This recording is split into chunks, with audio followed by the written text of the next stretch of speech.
That looks like the perp that touched me on my ass and sexually assaulted me last year. He's wearing fucking red shoes. I think he touched me on my ass twice last year. Once when I was about 532 West Garden Street, and once over here.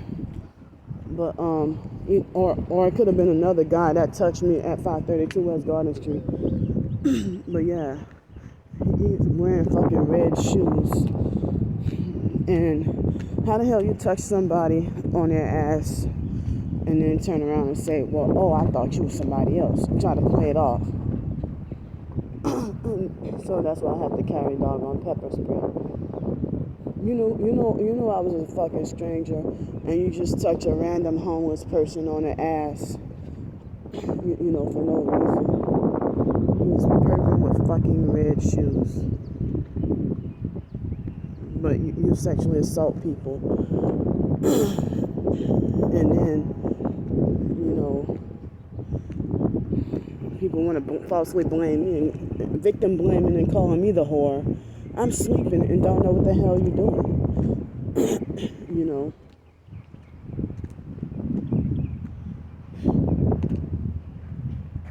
So, people don't care what happens to me. They don't care what happens to me. And then they think everything bad, that, like narcissistic abusers, even the religious ones, they get mad at me and try to bully, harass, and lecture me. Look, they're both wearing red. They bully, harass, and lecture me and tell me, oh, you deserve everything bad that's coming to you. Or you deserve everything bad that comes your way. Or you reap what you sow. And I'm freaking sick and tired of hearing that when y'all the ones who exploit, abuse, and do me dirty. And so when I expose the truth about what y'all do to me, then you want to tell me, oh, you reap what you sow. Or you got karma. And he got a red bag. Perps all around. And he's wearing blue.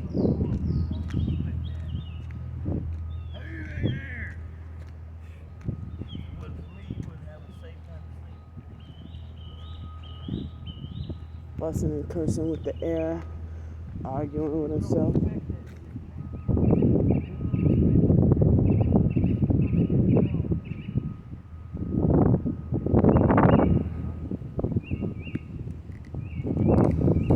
Yeah, and y'all perps say that we need to be locked up in the mental institution. At least I don't go arguing with the air, fussing and cursing with the air.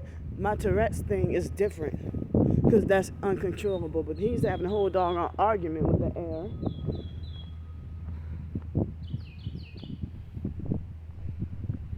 But as I said, my Tourette's is different. And it's no fault of my own. That's the remote neural monitoring and forced speech that they're doing to me.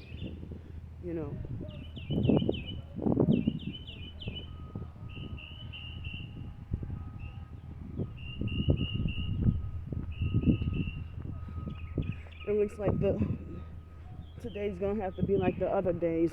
Like most days, I feel like I don't be wanting to be downtown.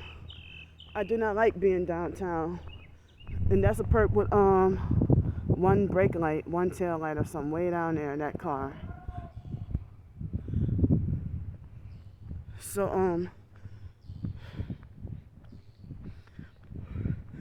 I wish I can go to the other library today, but I don't feel like even riding those dirty buses. I don't feel like riding the dirty buses, and I don't feel like, I don't want to. I don't want to stay downtown today.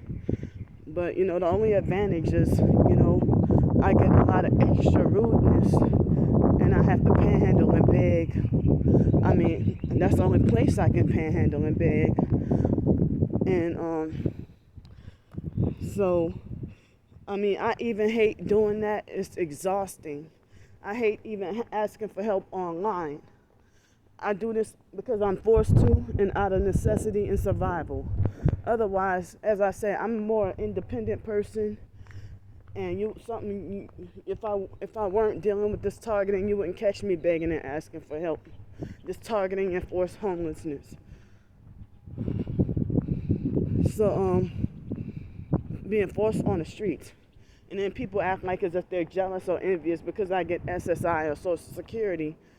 But hey, if you're living in your car, you got a better advantage than me. So, I mean, you can have money making ideas with your car. That's something I don't have. And I'm a female. If I get a hotel or a motel room with my own SSI and Social Security money, that lasts only a week in a motel, if I can get in one. Because they don't always have space available.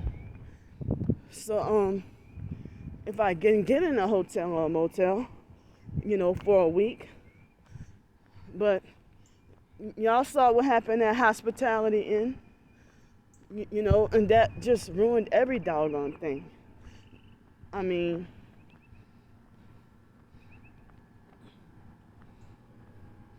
so, yeah, I mean, I really hate having to beg and panhandle and ask for help, both online and in person, but I have to do it because, I mean, people think that, oh, you get SSI and Social Security, it should be easy for you to get housing. There's no affordable housing available, really, and certain lower income housing that go by your income, they tell me, oh, your income, you're just a few dollars short. And like that Johnson Lakes Apartments, I heard a lot of bad things about that place, and I don't see how they keep that place running. It's a elderly and disabled place, and it was in Gulf Breeze, right behind the motel I was staying at, and they had that place, and they kept dodging and ignoring my calls, or making false promises to try to see about me try to get in there, that low income disabled place. And there was another one I recently applied to, and they told me to give them 3 months, and it's been 3 months and I haven't heard anything. So I haven't heard anything.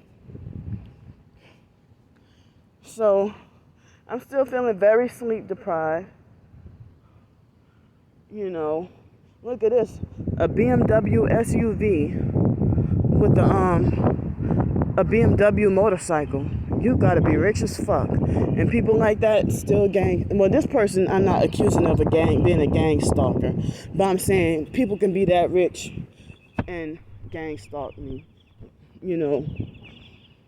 Why they want me? Oh, the police had to pass by.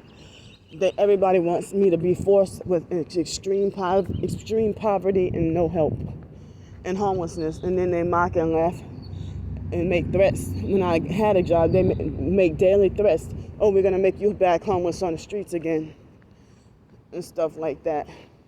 And people want to say, oh, just ignore them. Why ignore them if I'm back in this situation? Other targeted individuals have begged and pleaded with me and said, don't let the perps make you back homeless again. And I fought all I could to stay off the streets. I did what I could. So,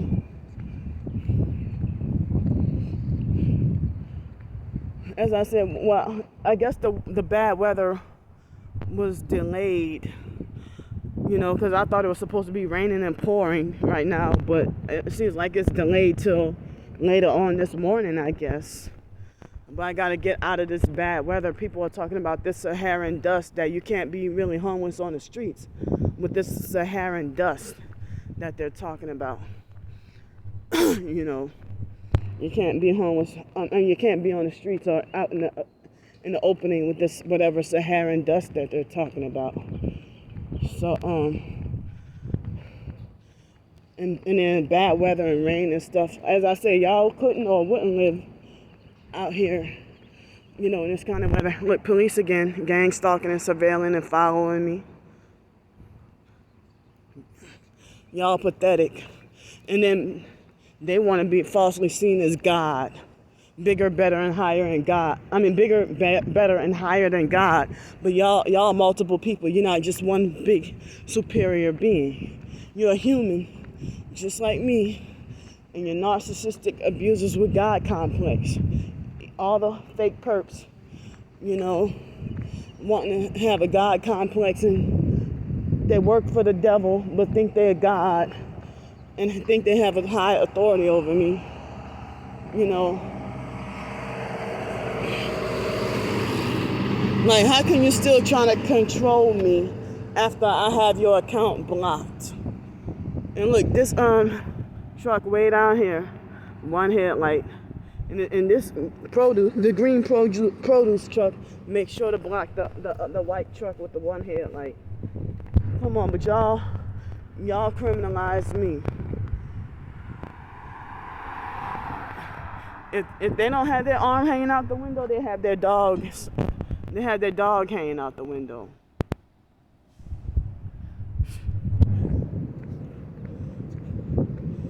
And this SUV right here, like they pulled up when I got a certain distance, and so they were on standby waiting to freaking pull off. Once I walked by, the stupid rituals, the stupid ritual gang stalking thing that they do. You know, people say gang stalking is a satanic ritual. And some of the things they do is nonsensical. You know, and stuff you can't quite understand. You know, but oh wow, that truck up there, they had the arm hanging out the window. I don't care if you bastards don't want to fucking listen to me. I'm still getting the truth out. Or if y'all want to make me out to look insane and crazy.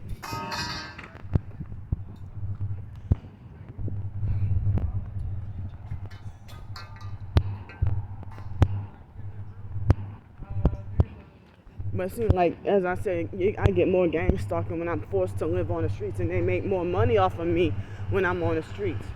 And that's